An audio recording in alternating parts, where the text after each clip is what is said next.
देखो बच्चों मेरी बात सुनो,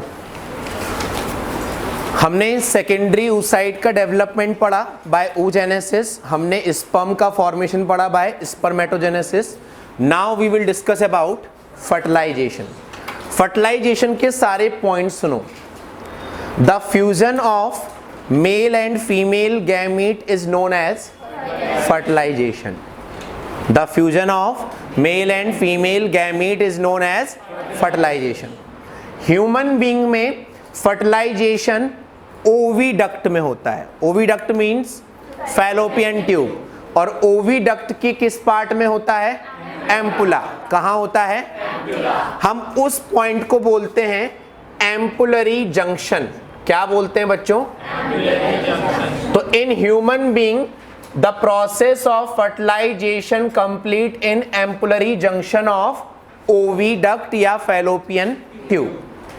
अब हमने पढ़ रखा है जो सेकेंडरी oocyte होता है वो menstrual cycle में 14th डे रिलीज होता है। यस और नो? सेकेंडरी oocyte की लाइफ होती है only and only 24 hours.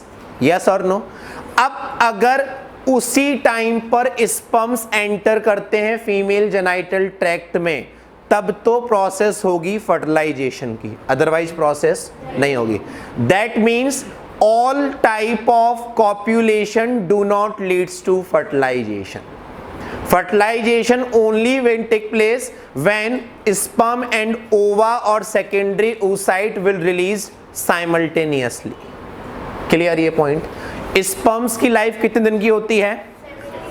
48 to 72 hours, 2 to 3 days, और सेकेंडरी oocyte की ओनली 1 डे। क्लियर ये पॉइंट? अब जब हमने फॉलिकल्स का डेवलपमेंट पढ़ा था, ध्यान से देखो, this one is a secondary oocyte, this one is a nucleus of secondary oocyte। Secondary oocyte is a animal cell. Animal cell only contain cell membrane. Yes or no? Yes, sir. इस cell membrane के चारों तरफ जो membrane होती है, जो secondary oocyte खुद बनाता है, उस मेम्ब्रेन को बच्चों हम क्या नाम देते हैं? बोलो जल्दी। Zona pellucida. ये हमको याद है। जोना पेलुसिडा के बाहर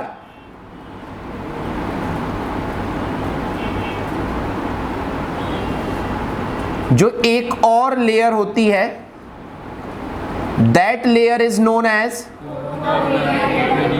कोरोना रेडिएटा। ये इस तरीके से पूरा डायग्राम होता है, कंप्लीट कवर्ड।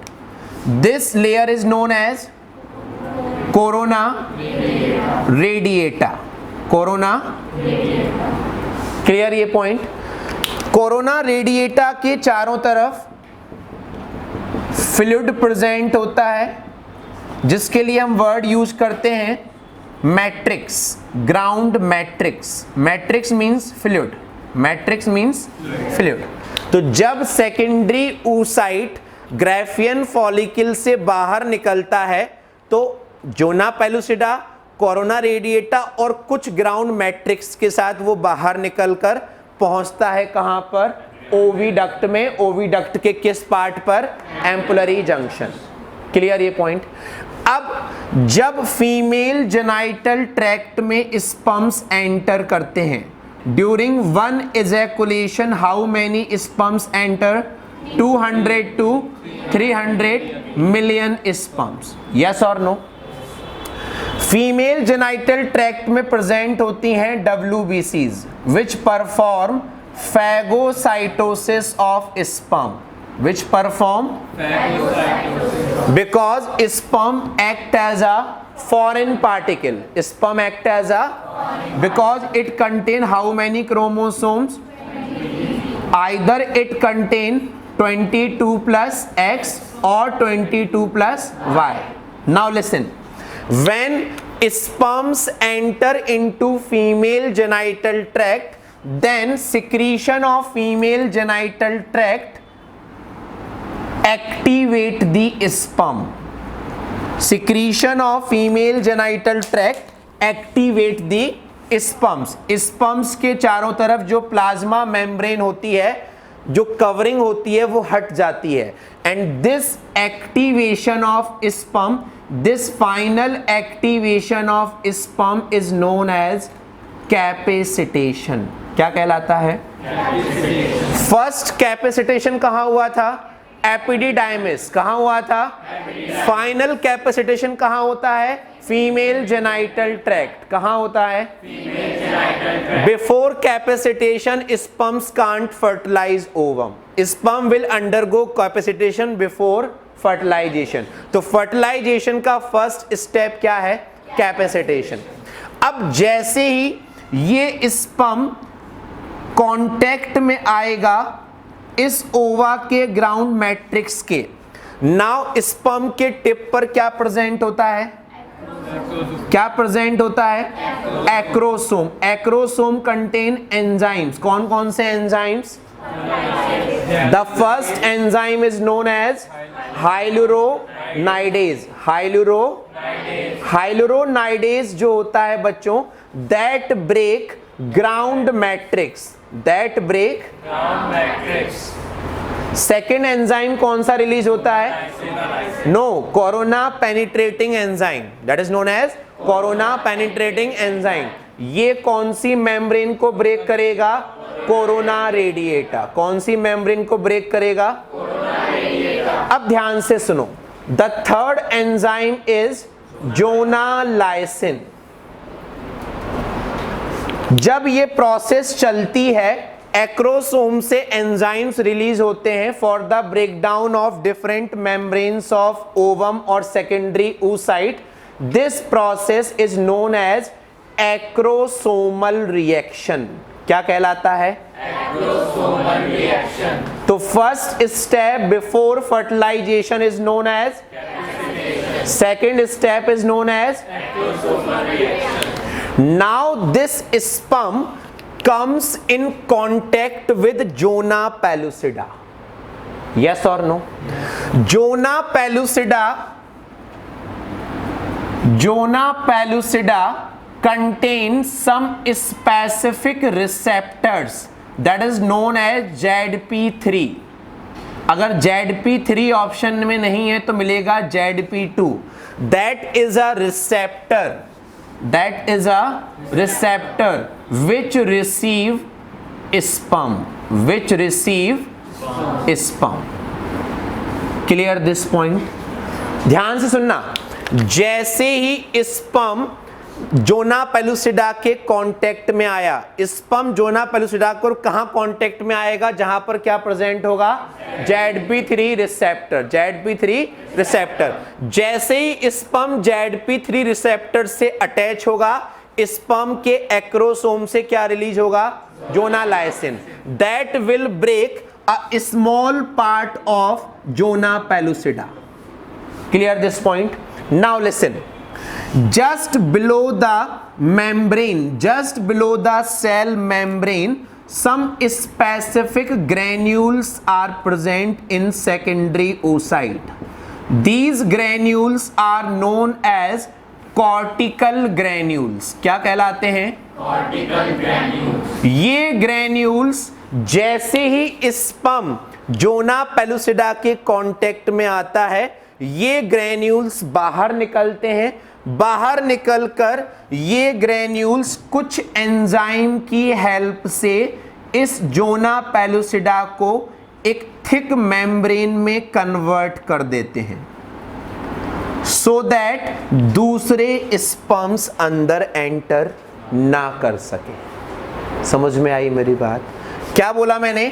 जैसे ही स्पर्म जोना पेलुसिडा को पेनिट्रेट करके अंदर एंटर करता है, cortical granules which are present just beneath the cell membrane, they produce some enzymes and they form a thick membrane.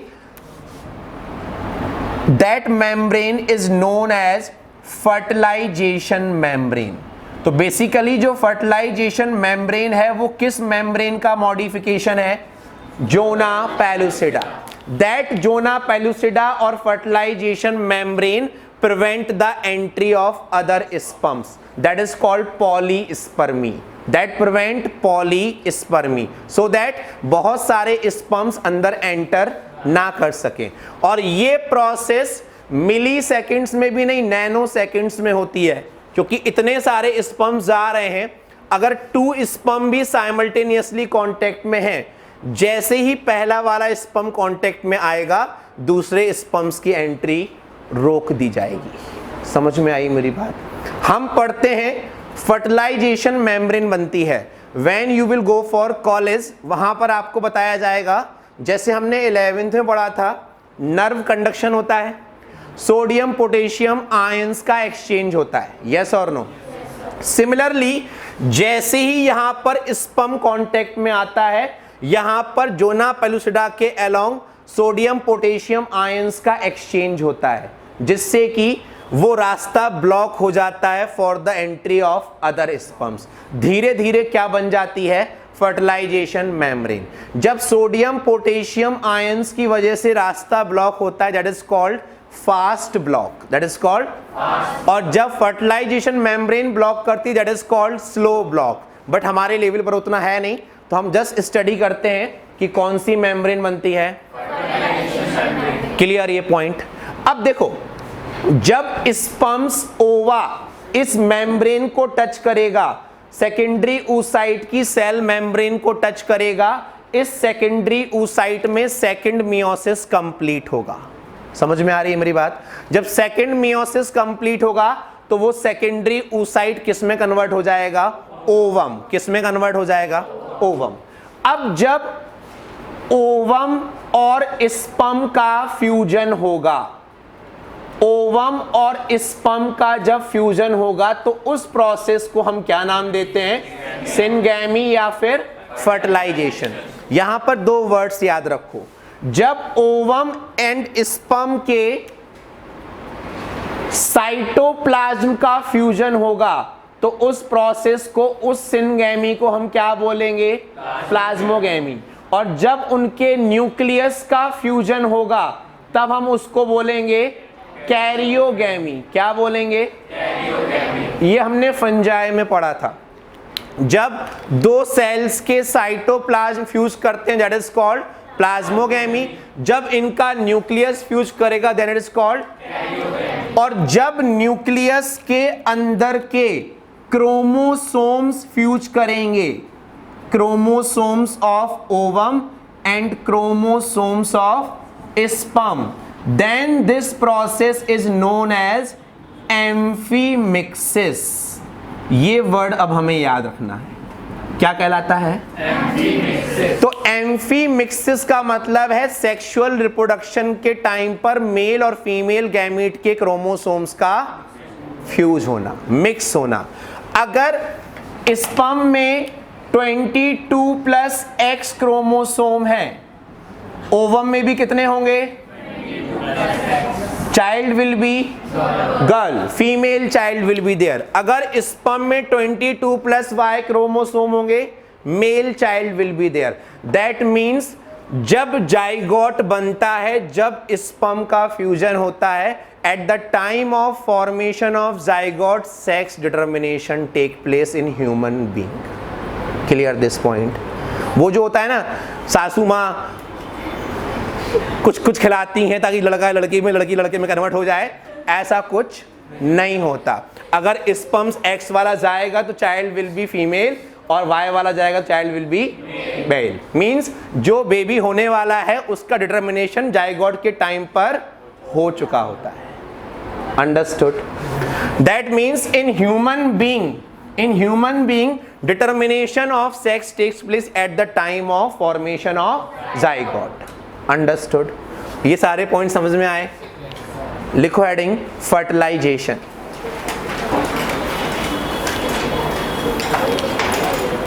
लिखो इसमें first point, the process of fusion of male and female gamete, the process of fusion of male and female gamete is known as fertilization.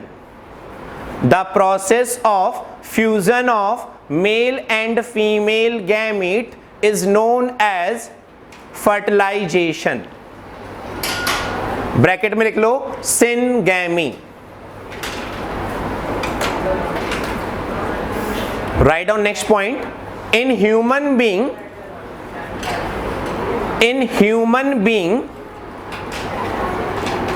fertilization take place. In human being, fertilization take place in human being, fertilization take place in ampullary junction of oviduct. Ampullary junction of oviduct or fallopian tube.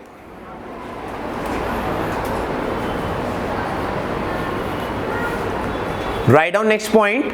All copulation do not leads to fertilization. All copulation do not leads to fertilization. All copulation do not leads to fertilization. Comma लगा के लिखो. The process of fertilization will only take place. The process of fertilization will only take place. The process of fertilization will only take place when both male and female gametes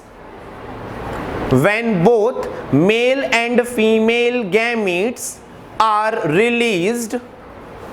When both male and female gametes are released simultaneously.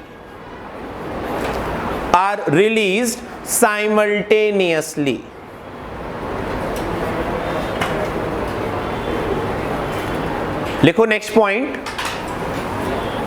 In human being, the process of fertilization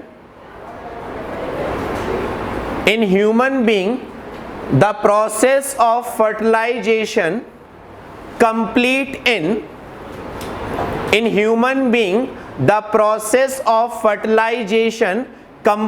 in following steps.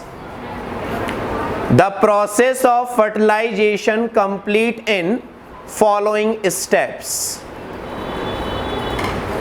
इसको अपन next class में continue करेंगे, ठीक है ना. चलो, right down first step, that is known as capacitation. अच्छा बच्चों, कल हमने पढ़ा था कैपेसिटेशन. कैपेसिटेशन के पहले और कोई स्टेप लिख सकते हैं हम?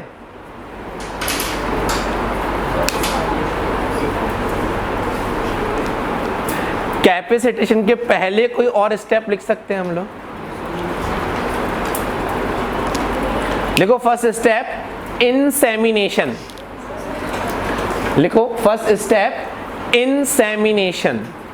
हमने फर्स्ट डे पढ़ा था गैमेटोजेनेसिस, उसके बाद क्या पढ़ा था? Insemination.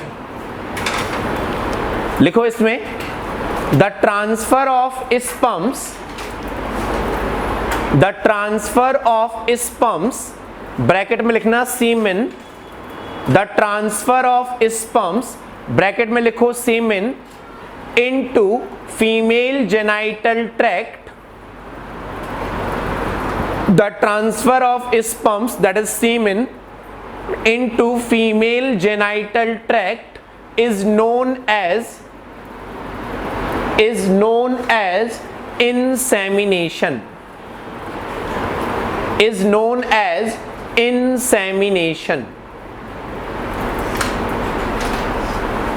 Write down next point. इसी में लिखो during one ejaculation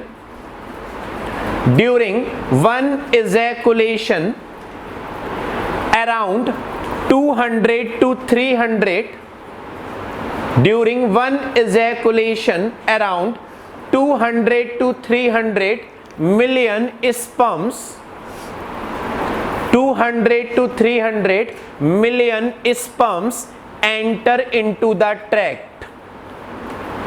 Enter into the tract. Now write down second heading, capacitation. Second heading, capacitation.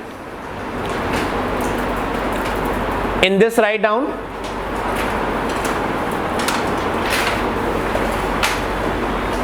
in female genital tract,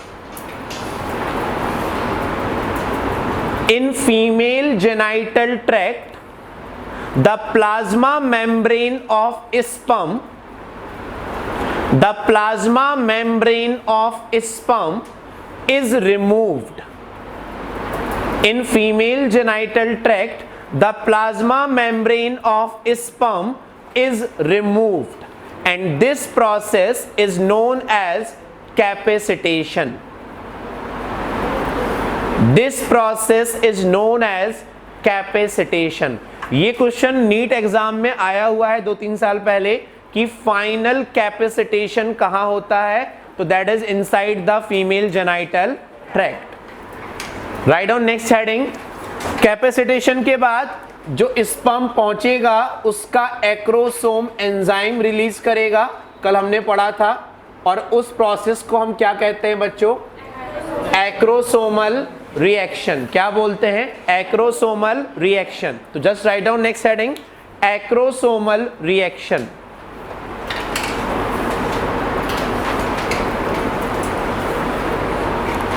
In this write down, in this process acrosome release, in this process acrosome release many enzymes, acrosome release many enzymes which break the different layers of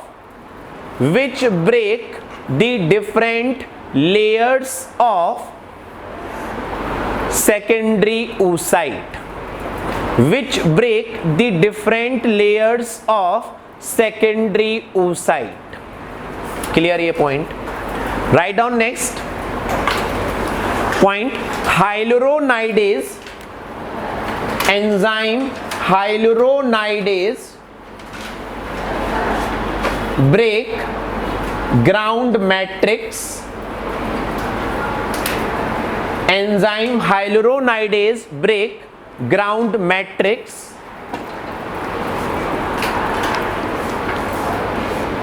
corona penetrating enzyme, corona penetrating enzyme break corona radiata, corona penetrating enzyme break corona radiata, as well as jonalysin, jonalysin break jona pellucida, jonalysin break zona pellucida. But याद रखना zona pellucida completely break नहीं होती. Zona pellucida completely break, उसके दो functions हैं और दोनों ही important है. क्या है वो अभी हम डिस्कस करेंगे. अब लिखो next heading, cortical reaction. Cortical reaction.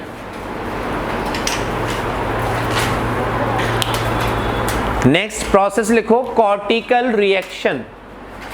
इसमें लिखो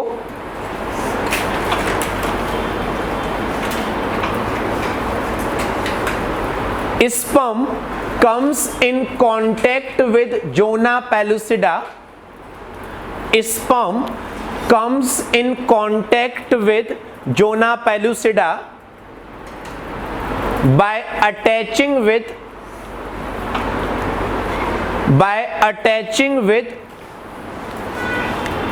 ZP3 receptors, by attaching with ZP3 receptors present on it.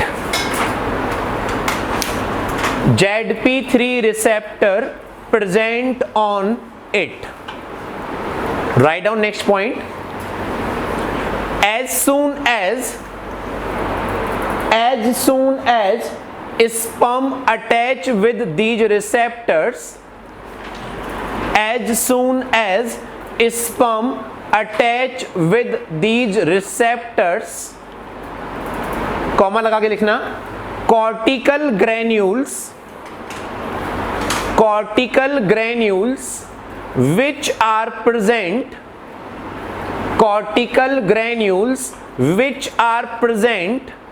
beneath cell membrane, cortical granules which are present beneath cell membrane produce some enzymes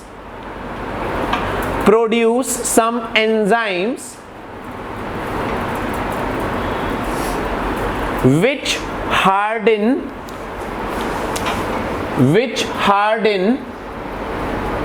zona pellucida layer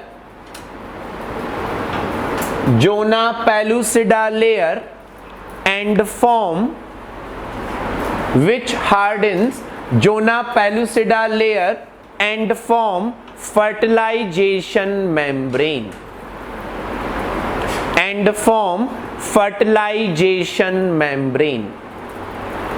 which prevent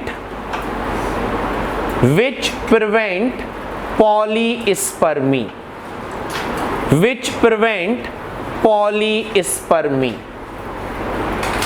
Polyspermy means entry of other sperms या more than one sperms. Clear ये point? अब लिखो next heading,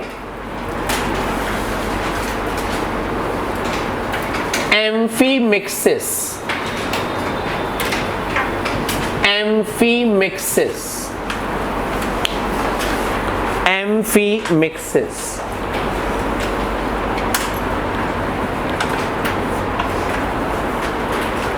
अब मेरी यहां पर एक बात सुनो, जैसे ही स्पर्म ZP3 रिसेप्टर के कांटेक्ट में आया, जोना पेलुसिडा के कांटेक्ट में आया, फर्टिलाइजेशन मेम्ब्रेन बनी, ठीक है।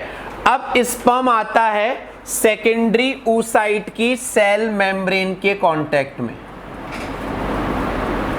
ये सेकेंडरी oocyte, ये उसकी सेल मेम्ब्रेन। जैसे ही स्पर्म सेकेंडरी oocyte की सेल मेम्ब्रेन के कांटेक्ट में आया, मैंने आपको बताया था जब हमने पढ़ा था स्पर्म का स्ट्रक्चर कि स्पर्म का सिर्फ न्यूक्लियस और प्रॉक्सिमल सेंट्रियोल एंटर करता है ओवम के अंदर, बट अभी जो रिसेंट स्टडीज हुई हैं वो बोलती हैं, कहती हैं कि पूरा का पूरा स्पर्म ह्यूमन बीइंग के केस में ओवा में एंटर कर जाता है।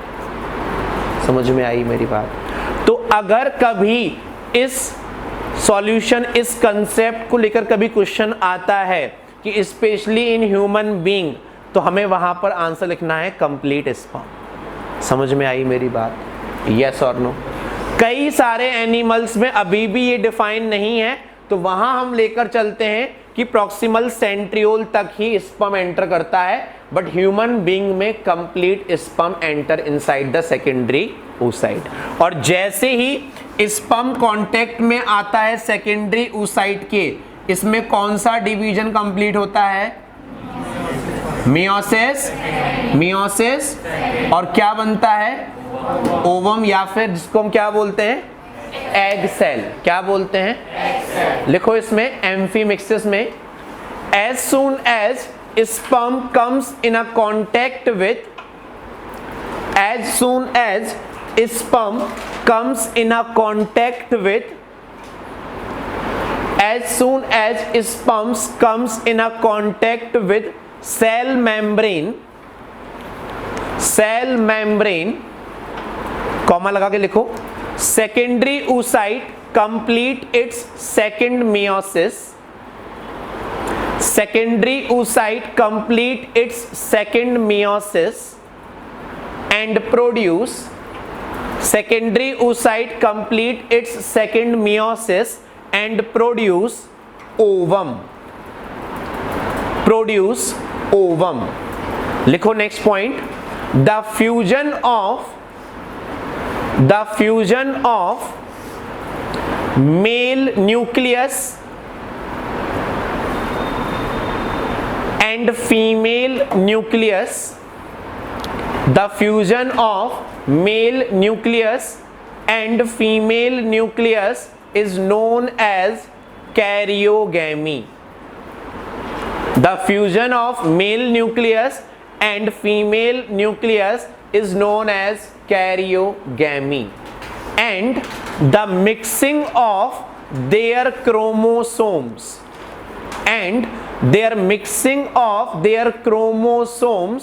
is known as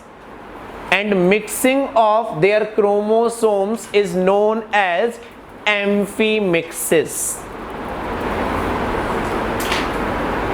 Mixing of their chromosomes is known as amphimixis. Write down next point. After the process of syngamy,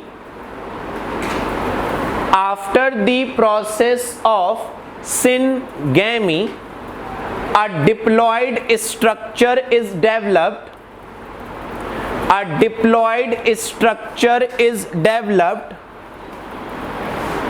Which is called zygote.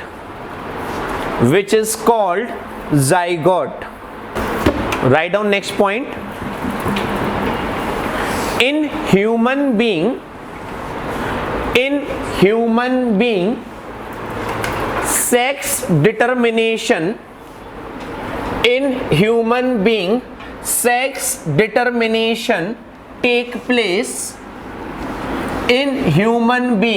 sex determination take place at the time of fertilization.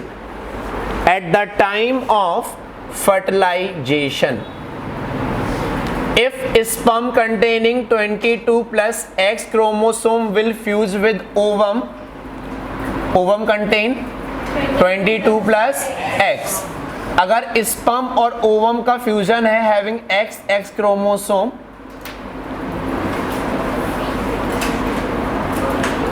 Then progeny will be female, और अगर sperm having 22 plus Y, then male progeny will develop. Clear this point?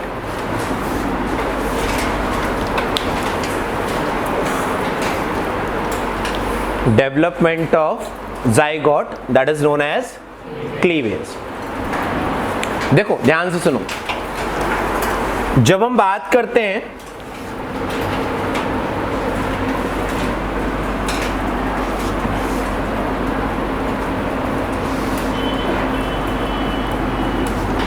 Fertilisation की, human being में sperm और ओवा का fertilisation कहां पर होता है? Ampullary junction. यहां पर स्पर्म और ओवा का फर्टिलाइजेशन हुआ. स्पर्म और ओवा के फर्टिलाइजेशन के बाद जो डिप्लॉयड स्ट्रक्चर बनता है that is known as zygote. Fertilization के बाद जब जाइगोट डेवलप होता है तो zygote take rest for 24 hours.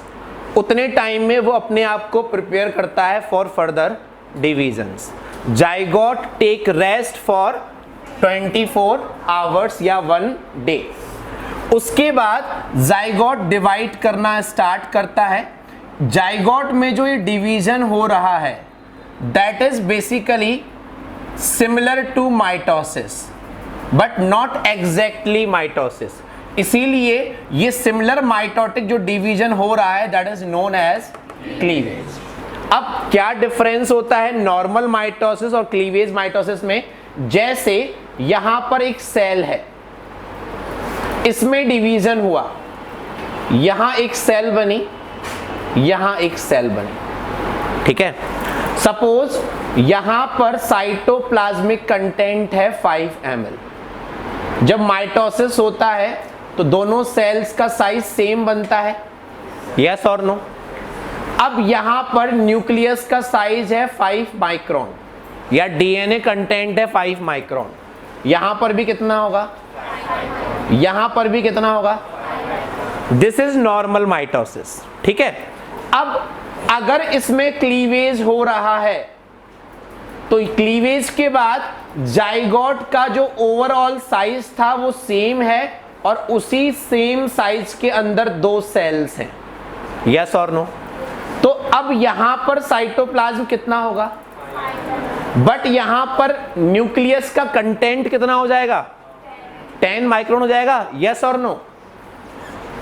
5 यहां का और 5, मतलब nuclear upon cytoplasmic ratio cleavage में बढ़ जाता है। समझ में आई मेरी बात, यहां पर कैसा रहता है, सेम रहता है। This is the difference.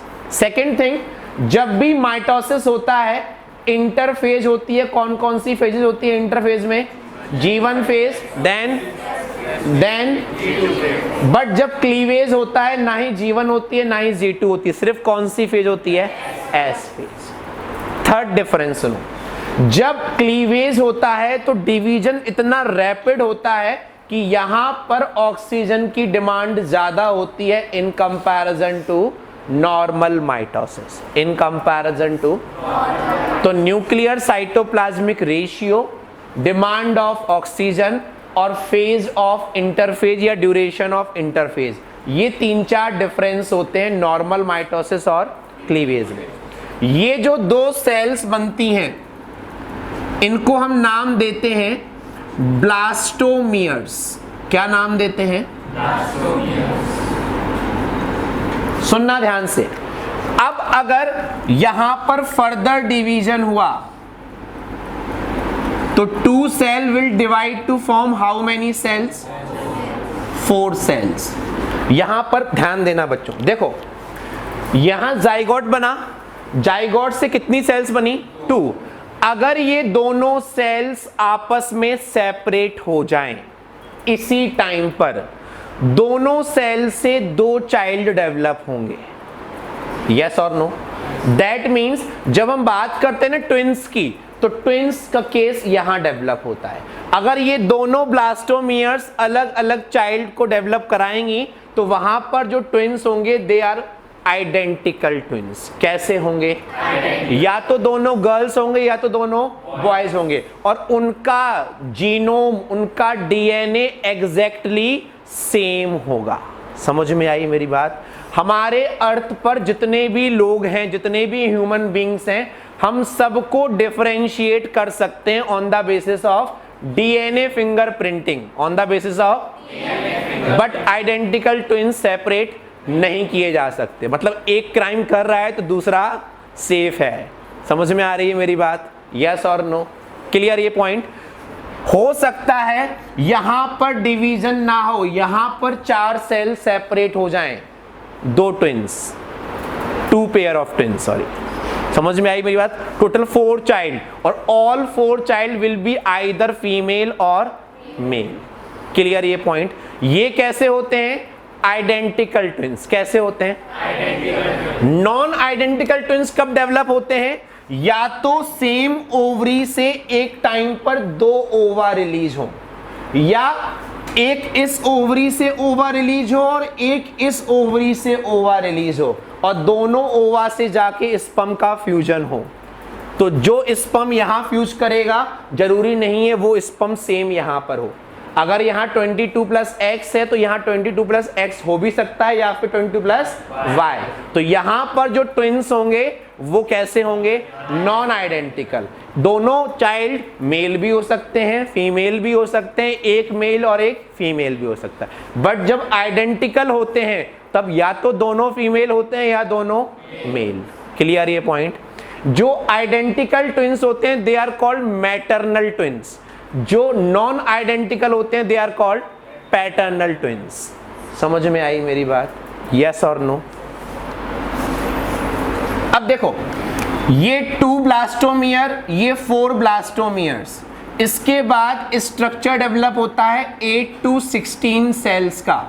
16 sales के स्ट्रक्चर को हम नाम देते हैं मॉरुला। सेल्स काउंट करने मत बैठ जाना। क्या कहते हैं? मॉरुला। क्या कहते हैं? मॉरुला। सर सेल्स कम है इसमें। अब देखो, जब मॉरुला में डिवीजन होगा, मॉरुला में कितनी सेल्स होती हैं? 16 सेल। जब मॉरुला में डिवीजन होता है तो 16 से बनती हैं 32 सेल्स। इन 32 सेल्स में से कुछ सेल्स पेरीफेरी पर अरेंज होती हैं। इन सेल्स को हम नाम देते हैं बच्चों ट्रोफोब्लास्ट। क्या नाम देते हैं? Trophoblast. They are also known as trophectoderm. Trophectoderm. और कुछ सेल्स अंदर की तरफ अरेंज होती हैं। इन सेल्स को हम बोलते हैं इनर सेल मास। क्या बोलते हैं? Inner cell mass. अब एक इंटरेस्टिंग चीज सुनो, जाइगोट से 32 सेल्ड स्ट्रक्चर बनने में इस 32 सेल्ड स्ट्रक्चर को हम नाम देते हैं ब्लास्टोसिस्ट। क्या नाम देते हैं? ब्लास्टोसिस्ट। जाइगोट से 32 सेल्स स्ट्रक्चर बनने में जो टाइम लगता है दैट इज अप्रॉक्स 7 डेज। कितना? 7 डेज। ओवा किस दिन रिलीज हुआ था? 14th day. उसी दिन स्पर्म फ्यूज करेगा। 14 + 7 कितना हो गया? 21। 21st डे पर कॉर्पस ल्यूटियम की एक्टिविटी सबसे ज्यादा होती है। उस टाइम पर यहां पर एंडोमेट्रियम डेवलप हो रही होती है। ये जो ब्लास्टोसिस्ट है वो यूट्रस की एंडोमेट्रियम के अंदर फिक्स हो जाता है। जब भी कोई चीज हमारे बॉडी के किसी पार्ट में फिक्स हो रही है तो उस प्रोसेस को हम क्या कहते हैं? इम्प्लांटेशन। क्या बोलते हैं बच्चों? इम्प्लांटेशन। क्लियर ये पॉइंट? यस और नो? सुनना ध्यान से। ये जो ट्रोफोब्लास्ट है, ये ट्रोफोब्लास्ट प्रोड्यूस करती है एक हार्मोन जिसका नाम है HCG, ह्यूमन कोरियोनिक गोनेडोट्रोपिन। क्या नाम बोला मैंने? Human chorionic gonadotropin. That hormone actually act as a which hormone? LH। और LH किस स्ट्रक्चर को मेंटेन करता है? Corpus luteum. जब कॉर्पस ल्यूटियम मेंटेन रहेगा तो किसका लेवल बढ़ता रहेगा? प्रोजेस्टेरॉन। जब प्रोजेस्टेरॉन का लेवल मेंटेन रहेगा तो क्या एंडोमेट्रियम ब्रेक होगी? That means menstrual cycle will stop. Menstrual cycle will stop. Clear this point? Yes और नो? तो trophoblast start to produce HCG और HCG का रिलीज होना ही कंफर्मेटरी टेस्ट होता है फॉर प्रेगनेंसी। जो प्रेगनेंसी की किट का टेस्ट किया जाता है उसमें HCG की ड्रॉप ही गिरने से वो टेस्ट पॉजिटिव आता है। तो मेंस्ट्रुअल साइकिल का स्टॉप होना is one of the indication of pregnancy. क्योंकि मेंस्ट्रुअल साइकिल देखना, यहां पर मेंस्ट्रुअल साइकिल हो चुकी थी, मेंस्ट्रुअल फेज पास हो चुकी थी, ओवा रिलीज हुआ 14th डे, 21st डे पर ये इम्प्लांट हो गया। मतलब अब आगे 28th डे के बाद नेक्स्ट साइकिल नहीं होगी, तब तक क्या रिलीज होने लगेगा? That will confirm the pregnancy. Clear ये पॉइंट?